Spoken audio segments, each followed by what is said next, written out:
Apollonia Antike, një prej parqeve arkeologjike më të mëdha të vendit, është në shënjestrën e trafikantëve të objekteve antike. Ky fakt pohohet për herë të parë në një tryezë të rrumbullakët me studiues të trashëgimisë kulturore, ku prezantua dhe një projekt për mbrojtjen e Apollonisë.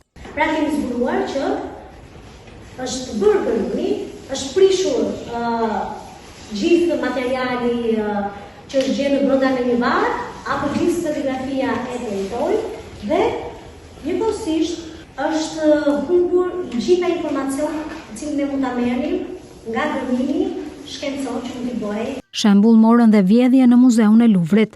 Mos harrojmë se rastin e bushëm që ndodhi vetëm një javë më parë në Muzeun e Luvrit, i cili na kujton se dhe institucione kaq të rëndësishme që mendojmë se janë të imunizuar ndër këtyre rreziqeve, vigjilenca duhet të jetë e përhershme. Parku arkeologjik i Apollonisë shtrihet në një territor të gjerë, por artefakte dhe objekte të lashta gjenden edhe në fshatrat përreth, si Pojan, Povelc dhe Radostin. Banorët e këtyre zonave thonë se objekte të lashta janë gjetur gjatë punimeve të tokës apo gërmimeve për ndërtime. Po çfarë ka gjetur? Ku kanë qenë ato të parat me atë regjistri që kanë qenë muzeu? Ka qenë i rregull. Me gjitha statuet, me kokat që ka pas këto në ana figurative.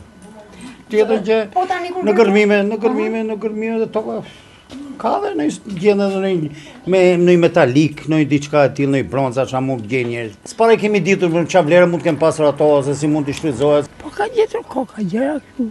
Kanë gjetur. Dhe trupa domethënë statuja pjesa e statues të koka. Në vitin 2017, policia e Fierit arrestoi 2 persona dhe sekuestroi 230 objekte antike të Apollonisë. Objektet ishin marrë nga nën toka përreth parkut arkeologjik për t'u shitur në tregun e zi jashtë vendi.